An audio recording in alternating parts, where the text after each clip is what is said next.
잠금 해제 시간으로 이 시간 이어가겠습니다. 그동안 12월 달 정말 시름시름 앓았던 국내 증시였는데 오늘 그래도 반도체 투톱이 살아나면서 분위기는 좋아지고 있습니다. 산타가 찾아올 수 있을지 지금 어떤 종목의 흐름 보이고 있는지 머니맵으로 살펴보도록 하겠습니다. 자, 삼성전자 먼저 보면 1.13%대의 상승 흐름 나타내주고 있고요. 사실 오늘 반도체단 반등이 강합니다. SK 하이닉스도 2%대의 상승, 미국의 보조금을 받아냈다라는 소식 덕분에 반도체에 대한 분위기가 조금씩 전환되는 모습이고요. 장비단 안에서 한미반도체가 7%, HPSP나 이오테크닉스 같은 종목들도 오늘 큰 폭의 상승세 나타내고 있습니다. 다만 IRA 폐지라는 불확실성 안고 있는 2차 전지 섹터는 전부 다 파란불 켜고 있고요. 오늘 코스닥 시총 안에서 제약바이오 종목들도 상당히 강한데요. 삼천당 제약이 상한가 도달에 성공을 했고 알테오젠과 삼성바이오로직스 같은 미국발 수혜주들도 오늘 1%의 상승을 보입니다. 밸류업 안에서 배당주로 이제 매력도가 올라가고 있는 금융주도 오늘 일부 종목들 빨간불 켜고 있고요. 철강 안에서 고려 아연 쪽에는 지금 외인 기관의 최근 순매수가 집계되고 있습니다. 8%의 급등세. 조선주도 이제 지난주에 가장 지수 방어적으로 움직였던 종목들이고 HD현대중공업은 다시 한번 신고가, HD한국조선해양도 5% 시세 나타내고 있습니다. 지금 시장 방어하는 쪽을 좀 봐야 하는 걸지 아니면 내년을 대비해서 우리가 좀 싸게 살만한 종목이 있는지 오늘 알파경제 김종효 이사님과 이야기 나눠보겠습니다. 어서 오세요. 안녕하십니까. 네, 반갑습니다. 사실 지금 시장의 키를 쥐고 있는 것이 좀 반도체 섹터의 반등인 것 같은데 계속 인텔도 그렇고 계속 반도체 보조금을 미국 쪽에서 받아갔어요. 하이닉스까지 받았는데 삼성전자 언제 받냐라는 이야기가 지난주 나왔는데 다행히 삼성전자도 보조금을 받는 것에 성공을 합니다. 그런데 사실 삼성전자가 이 반도체 보조금 받는 것 말고도 여러 가지 HBM 공급이라든지 해결해야 될 이슈들이 있잖아요. 이 반도체 보조금 확정 소식이 삼성전자 앞으로 주가를 좀 얼마나 끌어올려줄 수 있겠습니까? 네, 보조금을 받는 것만으로 주가가 반등하긴 힘듭니다. 왜냐하면 실제로 보조금을 일시적으로 한 번에 받는 것도 아니고 투자 단계에 따라서 나눠받게 되는데 이건 트럼프 정부 때 되는 일이니까 물론 트럼프 정부가 전 정부가 결정한 일이라고 해서 다 뒤집어 엎을 가능성은 없지만 그렇다고 해서 제대로 이 금액이 100% 다 지급될 거라는 그런 믿음도 떨어지는 상황이니까 그래서 말씀하셨던 것처럼 삼성전자의 본질적인 반등은 보조금을 얼마 받고 보조금을 얼마나 덜 받았고의 핵심 포인트가 아니라 삼성전자 스스로의 장악력이 얼마나 살아나느냐가 관건이라고 봐야 되겠죠. 그래서 HBM 진입도 중요하고 더 중요한 것은 지금 적자의 가장 큰 원인이라고 볼 수 있는 비메모리 단을 어떻게 살릴 것이냐가 결국 핵심 포인트가 될 것 같고요. 비메모리 쪽에서 일부 수주가 나오면서 좀 살아나는 모습을 보여준다면 삼성전자의 지금의 주가는 굉장히 싸게 되겠지만 그 시점을 우리가 명확하게 알 수 없기 때문에 밸류 바닥이라고 하는 지금 지점에서부터는 모아나가는 것이 맞다라고 보고 있고 이미 충분히 확보하고 계신 분이라면 조금 실망스럽긴 하겠지만 여전히 버텨볼 만한 자리다 이렇게 판단하고 있습니다. 네, 지금은 이제 바닥을 터치했다라고 보시는 거고 모아가야 된다라는 전략 말씀해 주셨습니다. 외국인 순매수가 언제쯤 전환될지도 한번 체크 포인트로 두시면 좋을 것 같고요. 오늘 잠금 해제 종목 열어보겠습니다. 자, 첫 번째 종목은요, 바로 SK 하이닉스입니다. 마이크론 충격은 기회라고 적혀 있는데 첫 번째 포인트 살펴보시죠. 일단 지난주에 마이크론 실적이 공개가 됐고 이 가이던스 측면에서 시장이 굉장히 실망한 부분이 있었습니다. 주가도 크게 급락을 했었고 가장 중요한 게 이제 D램에 대한 수요가 내년도에 되게 부족할 거다라는 이야기 나오잖아요. 안 그래도 중국 때문에 공급이 많아져서 가격 떨어지고 골치 아픈데 마이크론까지 이렇게 알아버리면 국내 반도체 투톱, 특히 SK 하이닉스에 대한 전망은 좀 어떻게 분석해야 되겠습니까? 네, 일단 핵심 포인트는 과연 하이닉스가 마이크론과 같은가, 그다음에 지금 중국과 경쟁하고 있는가에 대한 판단부터 중요할 텐데요. 네. 자, 먼저 마이크론의 분별 매출을 보시면 D램과 낸드가 거의 주력을 차지하고 있고 이제 나머지 그다음에 D램 안에서 HBM의 이제 비중을 조금씩 늘려가고 있다라고 봐야 될 텐데 여기도 엔비디아에 진입하긴 했지만 엔비디아의 진입이 큰 의미를 부여할 수 있을 정도의 흐름은 아니죠. 그러니까 마이크론은 여전히 레거시 쪽의 비중이 높고 그다음에 뭐 중국 쪽에 경쟁 관계에 있는 뭐 DDR4라든지 그 이하 쪽의 제품도 일부 생산하면서 상대적으로 그 경쟁 노드가 삼성전자나 SK하이닉스보다 떨어지다 보니까 더 이익의 변동성이 크게 나타나는 상황이다. 이렇게 볼 수 있는 것 같습니다. 그래서 마이크론이 그렇지만 결정적으로 보면 전반적으로 좀 매출은 확장되는 추세에 있고 확장되는 속도와 마진율이 생각보다 미치지 못하는 것이지 이 기업이 성장하지 못하는 건 아니다. 그 다음에 미국 시장에 있음으로 인해서 우리나라 반도체 업체보다 굉장히 높은 밸류를 받고 있기 때문에 당연한 밸류 조정도 받고 있는 것이다. 이렇게 봐야 되겠죠. 그래서 결론적으로 말씀드리면 마이크론의 실적이 의미하는 바가 레거시의 약화라고 하는 부분은 분명히 있고 이것은 한국 반도체에도 분명히 영향을 주는 요소이긴 합니다만 마이크론만큼은 아니다. 실제로 점유율 자체가 마이크론이 가장 떨어지기 때문에 마이크론이 안 좋다고 해서 우리나라 업체들도 그만큼 똑같이 안 좋을까에 대해서는 동의하기 어렵다. 이렇게 말씀드릴 수 있겠습니다. 알겠습니다. 그럼 두 번째 포인트 좀 바로 열어볼 텐데 차별화입니다.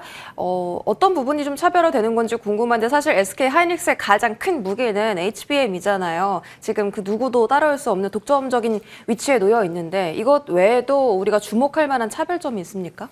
네, 일단 생산량 기준으로 봤을 때는 삼성전자에 따라잡혔습니다. 지금 삼성전자와 지금 양사의 HBM 생산량은 거의 비슷해요. 그런데 지금 엔비디아로 들어가는 코어스 물량은 거의 하이닉스가 독점하고 있는 형태인 거죠. 그러니까 DDR5를 만드는 능력과 캐파는 둘이 비슷한데 이걸 붙여서 HBM으로 만들 때 그 기술력 자체의 격차가 지금 양사의 차이를 만들었다라고 봐야 되는 상황인데요. 자, 준비된 그림 보시면 지금 급하게 빠지고 있는 거 DDR4고요. DDR4의 하락은 뭐 말씀해 주셨던 것처럼 뭐 중국 쪽의 압박이라든지 여러 가지 요인들이 작용하면서 상대적으로 DDR4가 들어가는 것은 저렇게 가격 하락의 압박을 받고 있지만 HBM의 주력이라고 할 수 있는 DDR5는 고정가가 굉장히 견조하고 그다음에 전망도 떨어지지 않고 있습니다. 낸드 쪽도 일단 내년 1분기까지는 힘들다라고 봐야 되지만 2분기부터는 고용량을 중심으로 전반적으로 살아날 것으로 예상되고 있는데 다 AI 서버와 관련된 이 물량들은 크게 변화가 없을 거라고 보고 있는 거죠. 그러면 지금 상대적으로 고용량 쪽으로 가고 있고 그다음에 경쟁력 있는 제품을 만들고 있는 하이닉스의 입장에 있어서는 레거시 영향이 분명히 있긴 있지만 지금 레거시를 만들 정도의 그 라인이 지금 남아돌지 않고 있다는 거죠. 그러니까 공정전환만 빠르게 더하면 지금 DDR5만 만들어도 부족한 게 SK하이닉스의 상황이니까 SK하이닉스의 확실한 경쟁력은 가격이 안 떨어지는 저 두 가지 제품에 달려있다라고 봐야 될 것 같고요. 최근 들어선 낸드에서도 오히려 삼성전자보다 더 속도 빠르고 더 고용량으로 쌓는 그런 물량도 하이닉스가 만들고 있기 때문에 지금 그 메모리 3사 중에서는 SK하이닉스가 단연코 제일 나은 건 맞다. 이렇게 봐야 될 것 같습니다. 네, 지금 뭐 하이닉스가 디램뿐만이 아니라 삼성전자가 제일 잘하는 낸드 쪽에서도 좀 더 나은 경쟁력을 보이고 있다라는 말씀 주셨고 가격 추이가 중요하다 하셨으니까 앞으로 지켜보시기 바랍니다. 마지막 포인트는요. 자, 보겠습니다. 밸류에이션이고요. 뭐 지수가 워낙에 최근에 빠졌다 보니까 많은 종목이 저 밸류 종목으로 구분이 되고 있거든요. 삼성전자도 그렇고 뭐 하이닉스도 지금 밸류 자체만 봤을 때 가격 메리트가 큽니까?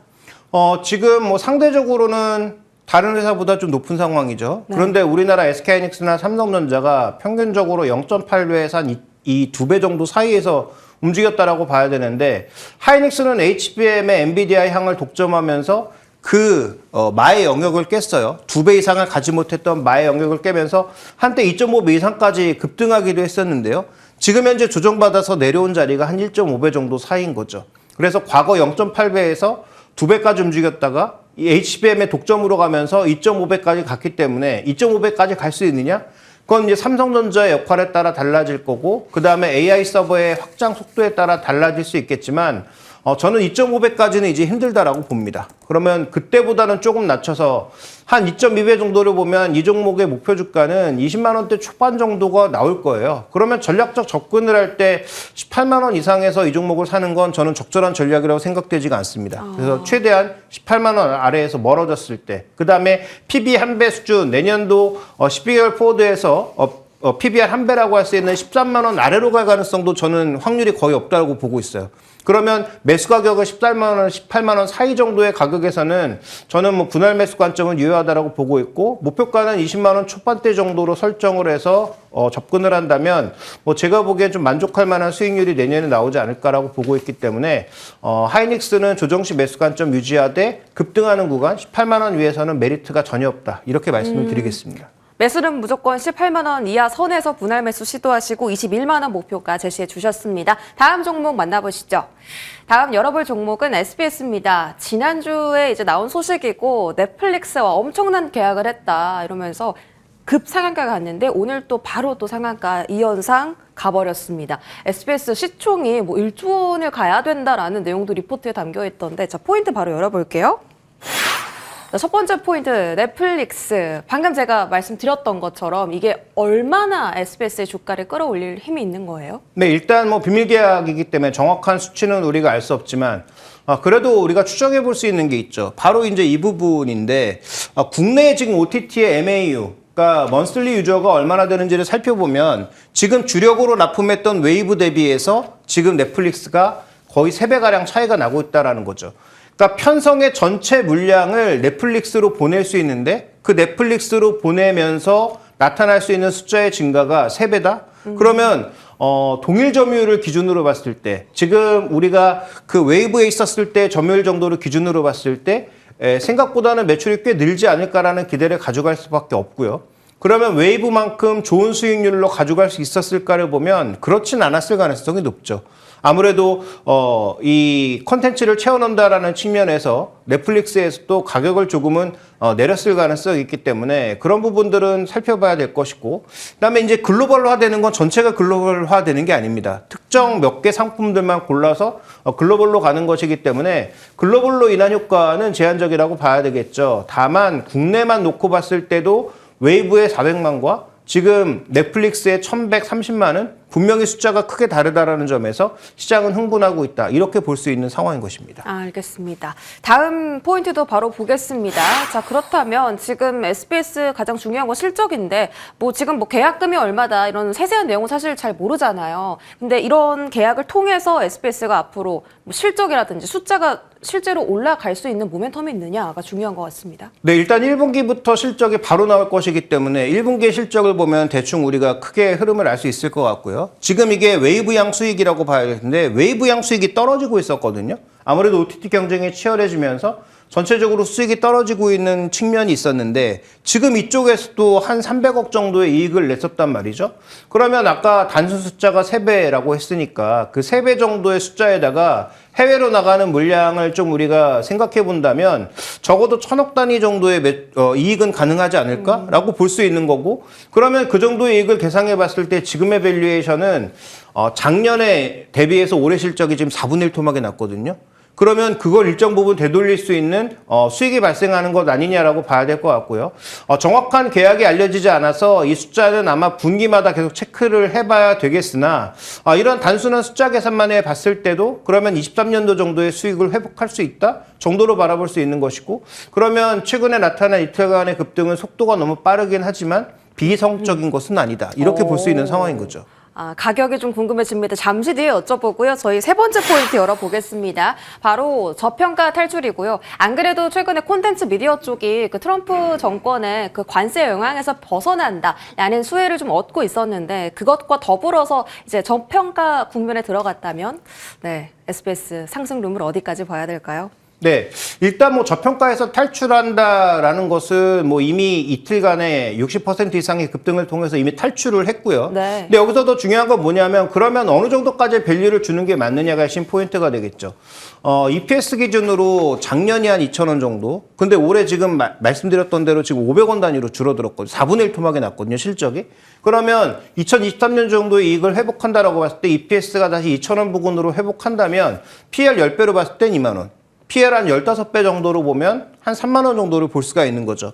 지금 선도 종목인 스튜디오 드래곤, 그러니까 스튜디오 S 같은 그 스튜디오 드래곤 같은 회사가 PR 밸류를 한 20배 정도 이상으로 받고 있는데 그 정도밖에는 어렵고요. 왜냐하면 SBS는 다양한 사업부가 섞여 있고 말씀드렸다시피 이게 뭐 글로벌화도 아니다 보니까 전체적으로는 그 정도의 밸류를 주기엔 어렵고 제가 보기엔 15배 정도를 상정해 본다면 아마 이건 1분기 실적을 보고 또 수정해야 되겠지만 현재 EPS 기준 2,000원 정도를 생각했을 때 목표 주가로는 3만 원 정도를 생각해 볼 수 있는, 그러니까 20배보다는 할인한 한 15배 정도를 우리가 이 SBS의 적정 밸류에이션으로 저는 계산할 수 있을 것 같고, 그렇게 본다면 목표 주가는 3만 원 정도를 제시할 수 있을 것 같습니다. 네, 지금도 26,000원권까지 시세가 올라왔는데 3만 원까지 조금 추가적인 룸 열어둔다라고 말씀 주셨고요. SBS에 대한 부분도 알아봤습니다. 지금까지 알파경제 김종희 회사와 잠금 해제 시간 나눴습니다. 고맙습니다.